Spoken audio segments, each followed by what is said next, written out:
just because they have a lot of heals, but they have no pressure. So they're not going to win. You're not going to mill out a hunter. They're not really going to run out of damage in time for you to be able to kill them or do enough damage to be able to draw into combo. Okay, so we see the game here, and once again, Tides of Time opting not to have the face camera, so we get the stoic picture where he faces away from the board when it's not his turn and faces to it when he only looks at the board when he's playing. Yeah. And looks like Face goes. Hunter from Forsen. Yep, looking at the board now. It's going to be Face Hunter from Forsen. You can see some of the telltale cards there. So this feels like a pretty decent matchup for Face Hunter. I mean, you're not often going to have much in your hand. Oh, God. So this is probably... Stop being amused by the picture, TJ. That You're still really picture is amused by just this. incredible. Because just think about it in like a real life perspective. If every time Tides played, he just turned around. Like imagine if his webcam was actually on. During his turn, he'd face and he'd make his play, and then he'd just turn his chair completely around on his turn, or when it wasn't his turn. Oh, here we go. There he is. It's very intimidating. If I was Forsen, I'd be very intimidated right now. Swipe is a pretty good answer to Misha here. Is going to leave those two 1/1 spiders on the board, but the Face Hunter not getting a huge amount of damage into face so far, but very, very quick game. Second Misha, not a huffer. And if second swipe comes off the top here, this is going to be brutal for Forsen. Oh, no, but does come a Wild Pyromancer. So actually, yeah, Wrath on the for 3 on the Misha does clear everything as well. So Tide's doing really well to deal with the Face Hunter early on. Yeah, it's true, but at the same time, Face Hunters are... They're not short on damage. I guess we'll put it that way. And every turn, Tides of Time is going to have to deal with what's on the board. And try and make it so that he's drawing into his heals and his big threats. It's a really tough thing to do. We saw yesterday, Tides looked like he was actually in a pretty good spot against was it Hunter? It was either Hunter or Zoo. It was one of the faster decks. And he still just wasn't able to close it out because he just wasn't able to get through to put up a big enough wall and to heal up enough to block that much damage coming out from his opponent. Well, let's see if Tides can outlast the Hunter here with the healing. Forsen just throwing everything he's got at him here. Does have Kill Command and Leroy as well. Yeah. Already puts him at 16. And, I mean, with a Beast in his hand, he's got like almost 20 damage of burst over the next couple turns. This is tough. He might have to Cold Light here to try and get something to deal with this Arcane Golem. Yeah. Cold Light seems like a reasonable play because he still has options to deal with this Arcane Golem. He can naturalize it.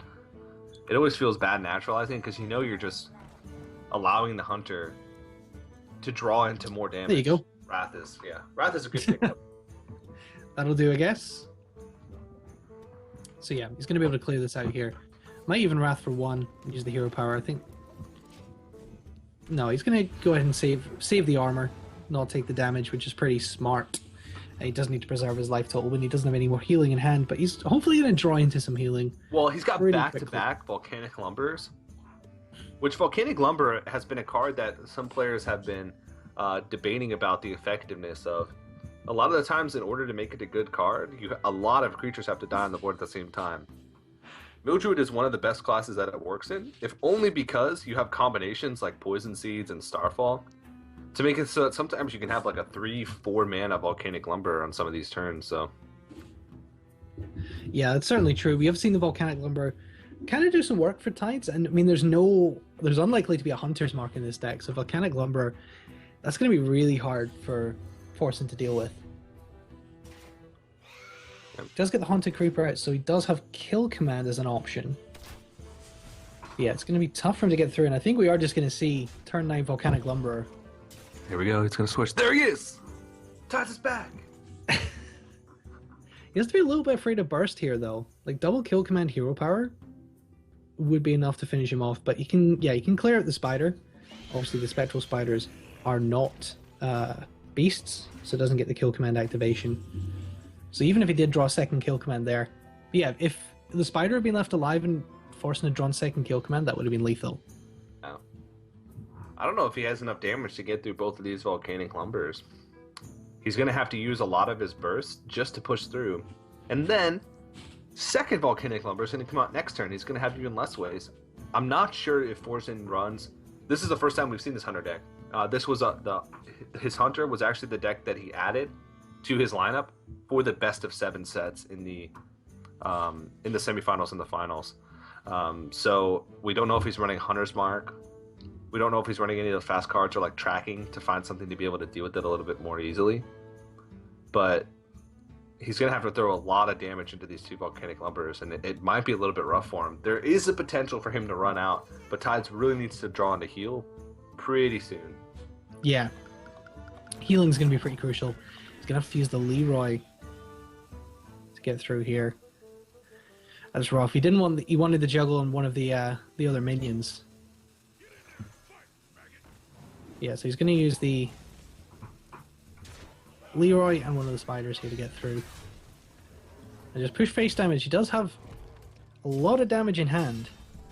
Got 5 damage in hand plus the hero power. There's no heal. So he's going to Starfall. Does Starfall let him... He can play the Volcanic Lumber as well because of the Innervate. Mm-hmm. This is... That's really close. Alright. Second kill command for lethal. No. That's not it. And I think that's game. He's got 8-9 damage on board plus 8. No, not quite.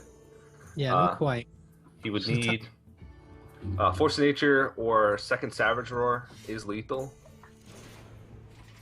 He's got another turn. I don't think Swipe's good. Oh yeah, that's it. Is that lethal? I believe it is. I believe it's exactly lethal. 9 plus 8, yeah. Yeah, 17 plus 4 plus hero power, that's 22. Oh, Exactly, that's so fortunate for Forsen. And you can see Tides' face. It's just the perfect representation of what it would feel like for a player to get exact lethal. Whenever I have exact lethal in a game where I'm about to die, that's exactly the face that I make. That's still image of TidesofTime. Having said that, Forsen looks a little bit upset there. And, you know, losing to exact lethal when you're pretty close is always a little bit upsetting. However, yeah, double Haunted Creeper, Leper Gnome in hand for both. Though Tides also has the Wave Zuka and the Abusive Sergeant. Both these players are relatively fast players as well. Actually, in this tournament, we've had a lot of fast players. Jab is known as a fast player. Dog, who we had early in the tournament, knows a fast player. Forsen, Tides. A lot of players that play really rapidly. Yeah, definitely. Oh, we could see... Just think about the Haunted Creeper, Leper Gnome, or the Wolf Rider here. It's really tough to know when to throw these cards out, particularly the ones with 1 health when you've got these Spectral Spiders, because they trade really well with everything that you have. The Spectral Spiders can actually be really crucial in these early stages because they trade so well with things like Wolf Riders. They can make a lot of difference. It can also be a liability. With cards like Unleash the Hounds and Explosive Trap, sometimes it all depends. Like I said, this matchup, a lot of the playstyles dependent on those early draws. Forsen was the first player to hero power as well, which can be pretty crucial. First player to hero power wins. It's often quite true because you just start winning the race, and you can see Tides is already down to 21 health. Yeah, I don't necessarily know about that, but it is usually the first player in aggro matchups. The first player to gain overwhelming board control is the player to win. You look at Zoo. Zoo mirror matchup basically comes down to the player who has 1-drops wins. If one player has 1-drops and the other player doesn't, unless they're teching in something ridiculous like Hellfire and Zoo, then usually the game's over just from that turn. Face Hunter has a little bit more wiggle room just because of the variability of drops that Face Hunters can have on early turns. Explosive Trap, that's a good pickup for Forsen here. He's going to be able to help him clear out this board a little bit and just continue to apply the pressure. Both have Leroy in hand as well. This is going to be super close. Yeah. And Tides opting just clear the board not to trigger the Explosive Trap. I think he'll probably trigger the Explosive Trap with the weapon. And then, yeah, he's going to do that, then go for the Wolf Rider. Abusive Sergeant to take back some momentum in the life game. Yeah. So I like to compare Face Hunter versus Face Hunter to like boxing matchups. In boxing, there's a couple different types of boxers. There's boxers that are very technical boxers that use like superior boxing fundamentals and mechanics to beat their opponents. And then there's boxers who just will literally go at each other and they will just punch as hard as they can in order to beat their opponents. Face Hunter versus Face Hunter is basically like two boxers entering into a ring, not even worrying about like blocking their faces, not even worried about anything. They're just going at each other and just punching each other in the face as hard as they can. That's basically what this comes down to. Yeah, I mean, I used to cover UFC, past life, and yeah, that's exactly that.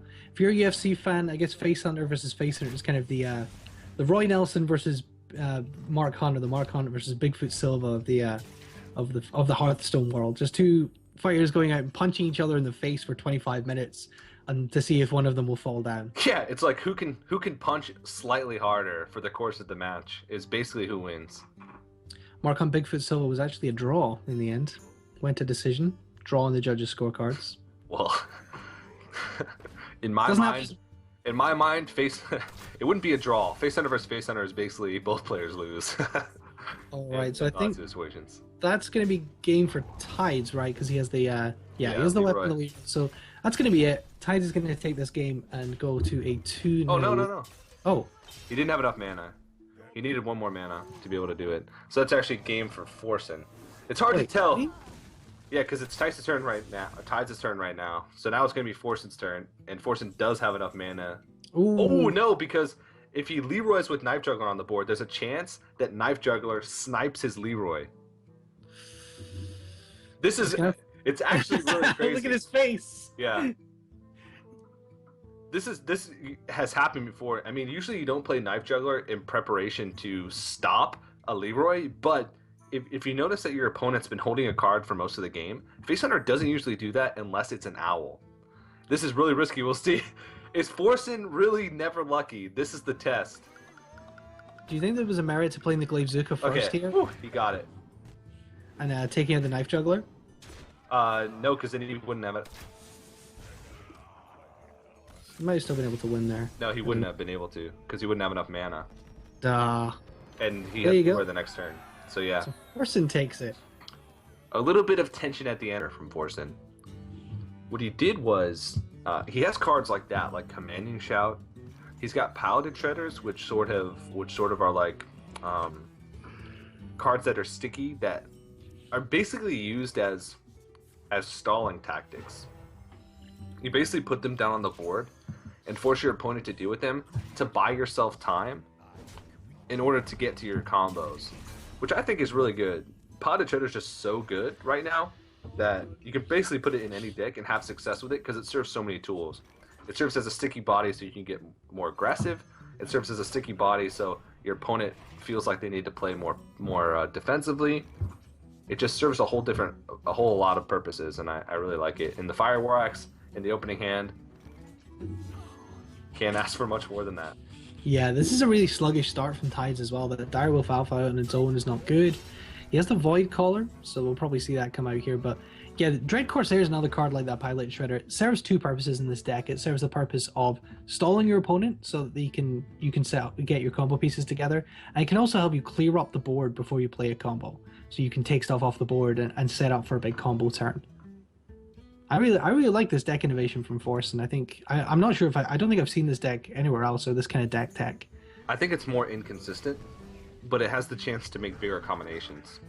That was really bad as well. Rolling low on the Warsong Commander. That's rough. That is, to be real honest with you, because 2-for-1 Cruel Taskmaster straight away. Yeah, because now Tides is already at 20 health. Forsen has Warsong Commander on the board, so anything he summons next turn is just going to be able to contribute to that board. And now he has Frothing Berserker as well. He actually might clear this with Despite, but he risks putting something out on the board that he's not quite ready to deal with. He actually he's one mana away from being able to have the answer to Doomguard. So Frothing Berserker might be the answer here. I was thinking Commanding Shout as well. Yeah. I guess Commanding Shout plus Berserker could be quite good. Mm-hmm. You can bring your Berserker up to, what would it be, 6 attack? Because minion will take damage 6 times or 4 times. Only 2. Oh, it's the Imp Gang boss as well. You can bring the Berserker up to you can take the Berserker up to 8 now. Yeah, and Wow.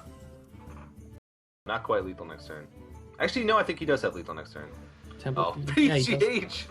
Oh no. Next turn, because he could have sacked everything in and then whirlwinded to make the Frothing Berserker bigger. So it would have been 12 attacks. So that would have been, yeah, exactly 20 damage he would have had the following turn. So it's a good thing he had that PGH in his hand, because he would have lost the game right there.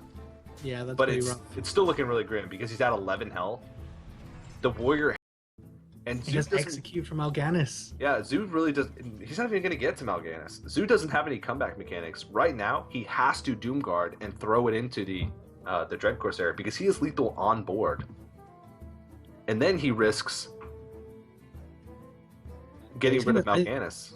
I think Silence the Warstone Commander is pretty good as well, so you can stop any potential combos, but that means there's a really good chance you're going to discard Mal'Ganis. Yeah, Is he going to go? chances are he won't even get it. Oh! He keeps it, but now there's no play that he can make with Wicked Caller and Power Overwhelming to automatically summon Mal'Ganis at the end of the turn, next turn. So either way, it was pretty much done for. 6, 7, 8, 9. It's 9 damage. I don't think there's anything he can do to draw into lethal with only 1 mana, but he does have the execute available, and we're still 1 turn away from Mal'Ganis. I don't think there's anything that Tides can draw this turn that going to win in the game. Nope. He's a Unless tap, he can draw. and that's it. That's definitely not it. So Forsen's going to get the win here. Go out to a 2-1 lead with that Grim Patron Warrior. And a really quick game against the Zoo. The Zoo just completely blown out there. And such a deck that we've seen this weekend that's been so strong. This group, Hand, it's really easy for the Warrior to just take the game. I mean, they can't go through the phases, can they? They don't have the luxury of No. draw, freeze, burn. They just have to draw really quickly and then burn really quickly. Mm-hmm. And that's Freeze Mage is just not a deck. Freeze Mage can't be rushed. Yeah. As Freeze Mage is never late. It arrives exactly when it means to, much like a wizard. But unfortunately, that often gets punished by the Control Warrior. Yeah. The ultimate counter to wizards, to Gandalf the Grey, is a Control Warrior. Or a Balrog, one of the two. Balrog was a Control Warrior player. That's basically what it comes down to. Is Tides trying to mill the warrior? Is Forsen trying to mill the warrior here? I guess it kind of is. Or he's just trying to get rid of the Acolyte. Yeah, I don't think you can really mill the Warrior because you can't force him to draw anything. But this is one of the ways that Mage actually does win. It's having early bodies to chip away the armor early. But at the same time, next turn, Armorsmith is going to be able to bring him back up. But this is a decent hand for Forsen. He's got card draw, he's got early bodies to chip away the armor, and he has early Alexstrasza. The only thing he needs is obscene amounts of burn. He needs to draw into Archmage Antonidas and be able to get at least like 3 or 4 fireballs from it. And he does have the potential to come out on top. Right now, after turn 5, usually a warrior at this stage would have like 4 or 6 armor, which every point of armor counts when you're approaching turns where Alexstrasza is going to come out. Right now he has none, and it could be a little bit before he's able to get it, unless he clears the board here. So we might be seeing this happen.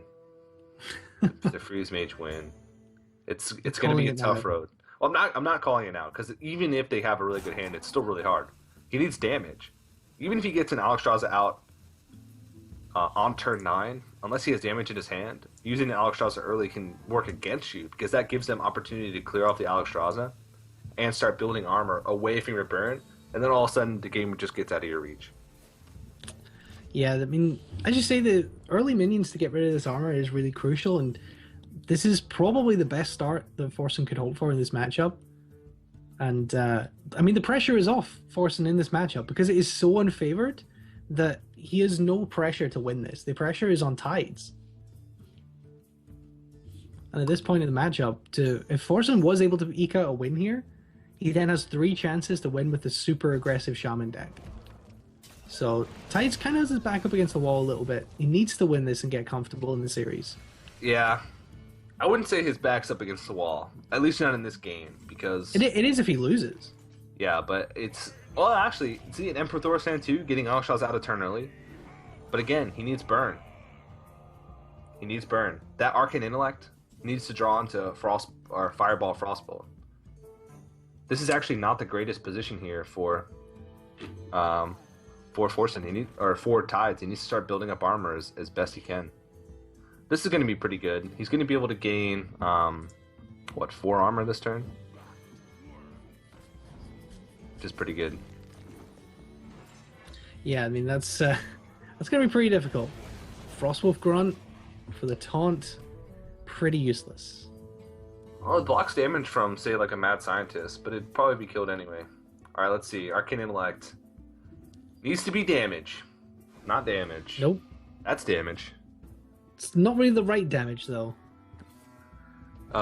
In order to win, you need to have a lot of experience as the Freeze Mage playing against Warrior. And you're getting to the Alexstrasza turn. Yeah, exactly. So the Doomsayer is going to be taken care of here. And the Alexstrasza could come down, but it's not that great. Might get a Fireball, that's pretty crucial. He's got some minions. He does have Acolytes. No. Okay, so he actually has quite a few damage over a few turns. But I think this is the right play. Just only because... Oh. Armor Smith. Yeah. Double Armor Smith, and then he can just start trading in his creatures. And then end up shield slamming to finish off the Alexstrasza. Yeah, so, this is where the Warrior wins here. Yeah, he's going to be able to build up 6 armor. Just from this turn alone. Yeah, he's going to get himself almost back to exactly where he was before he got Alexstrasza. And when you can do that, that's basically game over. Well, his armor isn't as high as I've seen some Warriors, because Freeze Mages can burn through 26 health is actually not that much. I mean, he already has, 16 damage in his hand, plus Ice Lance and Blood Mage Thanos, which could be used as extra damage as well. So right now he needs to draw into like Archmage Antonidas or Frostbolt. So let's see if he Blood Mage Thanos's Frostbolt, Ice Lance, Fireball. That would be 16 damage plus 26 with Pyroblast, assuming his Blood Mage Thanos doesn't live to the next turn. So he's got pretty much reliably 26 damage in hand right now, which he would have to. Okay, yeah, it's pretty much game over. Yeah. I always like to root for the Freeze Mage just because the underdog story is so real in this game. They're such underdogs in this matchup. But if double Armor Smiths lives on the board and can trade into creatures for 3 turns in a row, it's pretty much game over. So especially if you have a Shield Maiden. Yeah, so he's just going to try and trade in as much as possible. He's going to be able to gain another, 5 armor from this? 4 armor from that? No, 6 armor. Just from trading in his creatures alone. It's a lot of armor. And he has Shield Maiden as well to gain more health. Wow. This is... I mean, Tides is drawing into his burn here, but it's too late. Yeah. He's going to Flame Strike and finally clear these Armor Smiths. But Flame Strike's going to make him gain 8 more armor. He's basically healing really him for 8, and a heal that doesn't matter if you're full health or not. And he's going to have something coming out the Shredder, and the Gromash is still alive. If Armor Smith comes out... Oh, and Lowwalker Chill! Okay. The world is just working against him right now. If the game wasn't already over, Lowwalker Cho just means... Oh man, that's rough. That's really rough. Shield block? Oh no. Oh no. And of course, we talked about it quite extensively yesterday. Ragnaros is one of the best cards against Freeze Mage. Even though it doesn't make sense from a realistic standpoint, Ragnaros is literally made of fire. So if you freeze him, you'd think that his Fireball wouldn't be able to be cast? Because he's made of fire? Unfortunately, no. But unfortunately, that's not the case. Unfortunately, Blizzard doesn't believe in the laws of the universe when it comes to... Alright, well, Pyroblast is going to take him down to 32 effective life. It's not really the impact you want to have from your Pyroblast. And also, it would give Tides of Pyroblast. Alright, well, We pretty much saw that one coming. It just took a while to develop. Tides does tie the series up 2-2. We talk about this so often that Freeze Mage is effectively playing solitaire, but the Control Warrior match and this Face Hunter match are two matches where the Mage can't just play its own game. It has to be very aware of what's going on board and making use of its resources to stay in the game, rather than just holding out to a burn turn. The burn turn. Well, we're going to see an early Doomsayer, which I really like this as defensive play. It's going to prevent the warrior from the hunter from being able to do too much, though. It does have the hero power, so I'm not sure how much he would have been able to do in that turn anyway. The burn turn I'm adding to my list of great Hearthstone-themed band names. The first one being Block Poppage. The second one, Foodie Time. And the third one is the Burn Turn. I'll add to that list as the day goes on. Okay, you do that. But Arcane Intellect coming out, as well as Acolyte Pain. So card draw coming in, double Ice Block, double Frostbolt in hand for Forsen. It's good to have those two blocks. Being able to control when the blocks come out. It's a little unfortunate they don't come off Mad Scientists, but particularly in this matchup, I think you value more being able to choose when they come out. Mm-hmm. Yeah. It's just gonna go for face with the Worgen here. I thought you might trade to deny the draws, but there's the Alex Straza out early as well. Double block Alex Straza. He has all the stall tools that he needs. The one thing he just has to do is live long enough to be able to use all of his stall tools. But the Face Hunter's drawing pretty well here. Abusive Sergeant, Wolf Rider, Hero Power. That's a good turn. That's not a bad turn at all. Yeah, 7 more damage. This is so rough. Yeah, he's at 8 health. So basically, if he Emperor Thorsan's here, his block is getting popped. And then how do you win from there? I don't think it's possible. He would have you think to. he has the Blizzard here? If he Emperor Thorsan's here, Alex Straza can come out one turn. So next turn he could Ice Block again, and then the following turn he could Alex Straza. So Emperor Thorsan actually he could have lived through that, but this is the more consistent play, just because he's trying to reduce the possibility that the block could actually be popped this turn, and it actually will. Unleash the Hounds plus Hero Power would actually only bring him to 1 health, so he can't pop the block that turn. So that's actually pretty good. So what we're most likely going to see here is Emperor Thorsan. Oh, I don't know actually.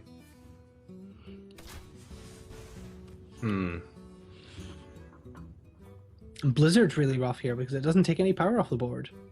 Blizzard just resets the board state. Yeah. Unless you pop both these spiders first. Yeah. Which I think he might do. He might just trade with the 2 spiders and then... yeah. Okay, he's just going to go face and trade for the Loot Hoarder. I think that's smart. It means that he probably can he can almost certainly still pop the block next turn with the 2 spiders, even if he gets if it takes a Blizzard and a trade. Well, he can pop the block with Hero Power. Yeah, sure. But it means he has the minions left as well to put some more damage in and keeps a board, which is pretty important here. Things like Abusive Sergeant, if there's healing. Alright, so let's... down. He has to Emperor Thorsan here. Yeah. Hunters can run out of damage, at least from their hand. When they run damage from their hand, they're basically top decking for turns. And the most damage that they can do each turn from a top deck is on average about 3. So if you can play Alex Straza, you usually buy yourself with 15 health at least 3 turns with 3 damage from hand plus 2 damage from Hero Power. So alright, so you can Alex next turn, yep. And then block the next turn. Block the next turn. Well, he wouldn't. He might not even need to block the next turn. He can block and Blizzard. Mm-hmm. Yeah. Yeah, so he's going to pop the block here. I guess he has to go Thorsen as well. He knows he has to realize that Alex Straza is in the hand, in which case he needs to flood the board because he needs to be able to deal with Alex Straza. Because that's a big body. That's an 8/8. If you're taking 8 damage to the face and your opponent's at 15, then most likely he's going to have the burn necessary. So this is actually looking pretty rough for Tides. Because and that's going to pull an Ice Barrier as well. Yeah. Yep.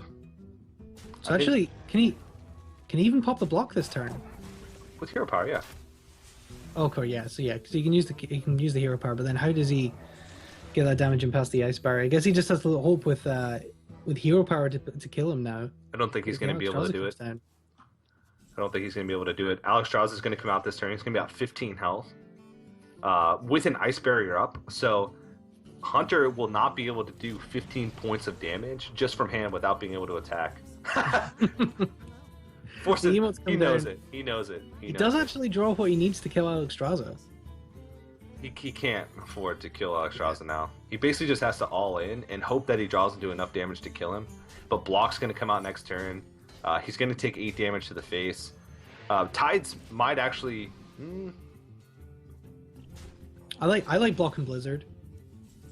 I think you can block Blizzard, and then you could double Frostbolt. There's so many other things you can do. No, I think you just go for the burn. So he can set up next turn lethal. So first I would check for trap first. See if he can do the 8 damage. If he can do the 8 damage, then all he has to do is block, Frostbolt, Frostbolt. That's true. He can Antonidas as well if he wants. Yeah. He could Antonidas and then Frostbolt, Frostbolt, but he wants to set up a 2-turn lethal. So check for trap first. If the 8 damage lands, just Fireball, Frostbolt, Frostbolt, put him in next turn Pyroblast, and you win. Because Hunters don't run points of heal. So... He's going for Barrier here. Barrier and Blizzard. This is an inconsistent way to win. But, I mean, I guess it doesn't matter. He can basically use anything as long as he this turn and win. So that would basically... Yeah, there's a concede. There was almost no bad play there. Alright, well, Forsen goes up 3-2 in this match here. He's 1 game away. He just needs to take 1 game off either the Hunter or the Warlock with the Mech Shaman. Oh, no, not at all. This Mech Shaman can fall flat on its face. And we've seen that many times before. It's one of the reasons why a lot of players don't run this deck, because of its inconsistency. Work on clearing the board with their hero power. They have an active hero power that they can use every turn. They also have huge swing cards like Goblin Blast Mage. Mech Shaman is just reliant on getting a big board early and then drawing into burst. And if they can't do that, they'll just straight up run out of cards. And there is the card of the hour, the Fel Reaver. Fel Reaver is nasty. I mean, there's actually some really good plays in the hands here for Forsen. He could Mech Warper, coin a Neutron next turn. That's a pretty solid mech play. We've all seen that once or twice, and it's really horrible.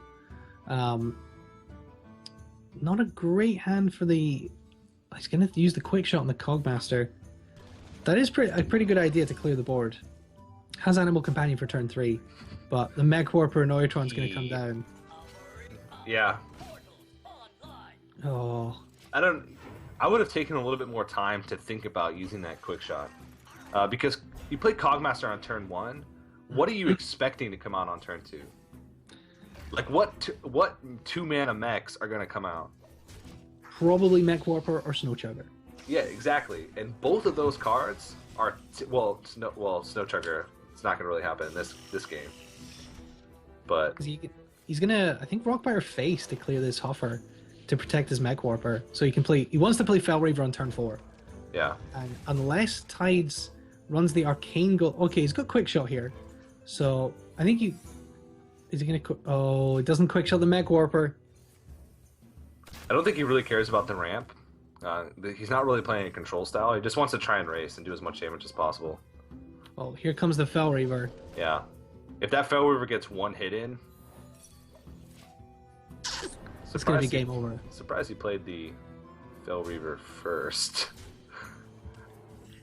Yeah, that is surprising. That's probably a misplay. Let's be honest. You can probably call that a misplay, and that actually... I don't know. That gives Tides a pretty good out here. It could end up being that he wants the Fel Weaver to be more damaged in case it's becoming a liability. He wants to trade it off.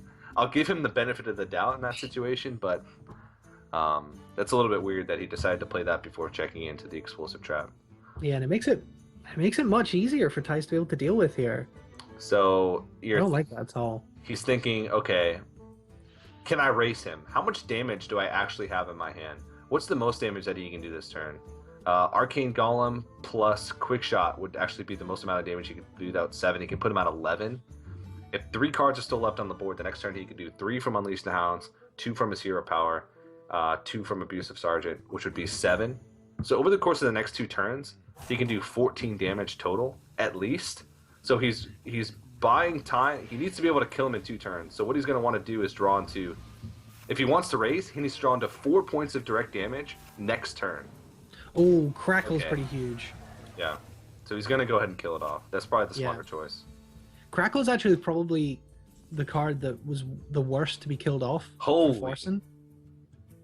This a lot of damage. Lava Burst, Doomhammer, Power Mace. That's 13 damage over 2 turns with 5 damage on board. He can set up lethal next turn as long as his board isn't cleared. So if he does 4 damage to face this turn with the Doomhammer plus the other 5 damage, he'll put him at 14 health. Playing the Power Mace this turn is more damage over 2 turns though. Because you can kill the Power Mace by playing the Doomhammer next turn without swinging, so you can then do 4 damage with the Doomhammer plus get the buff on one of your mechs. It's also less consistent though, because what if he clears the board? It's true. If he sees Power Mace, most likely he's going to clear the mechs off.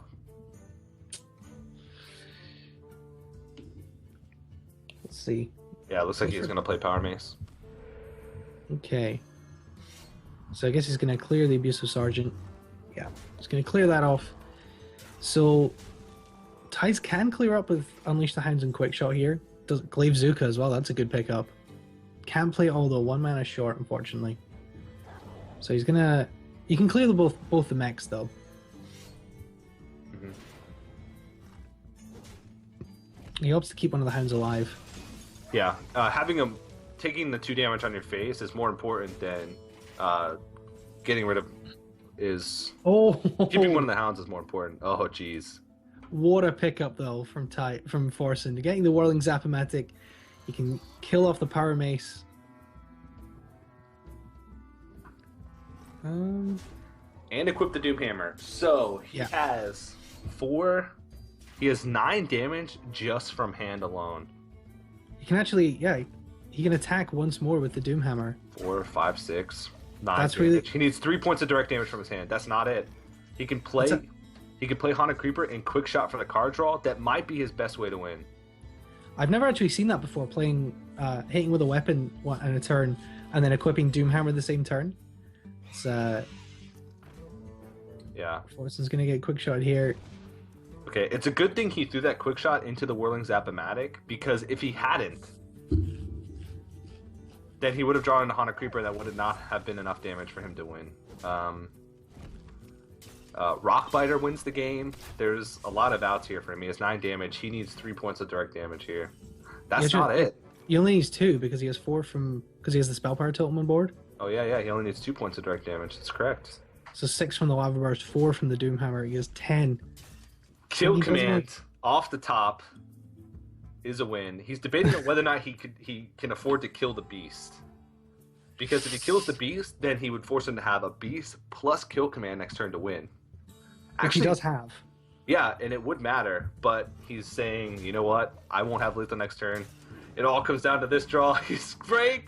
There it is! Kill Command at the top! Oh my god! What an insane draw! Forsen is going to win this series and go to the final. What an insane... Tides of Time is playing the Hunter. Sorry, Tides of Time is... Oh, man. What?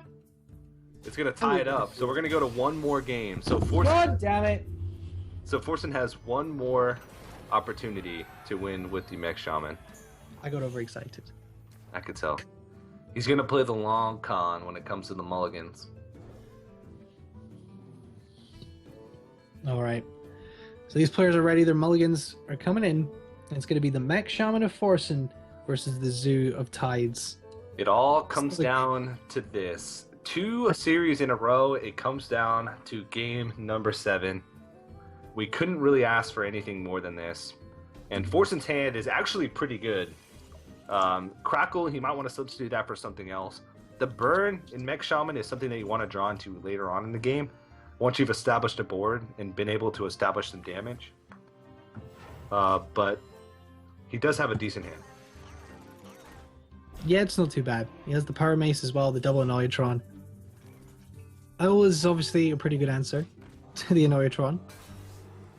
Sorry, I'm still reeling a little bit from my epic misplay in that last game.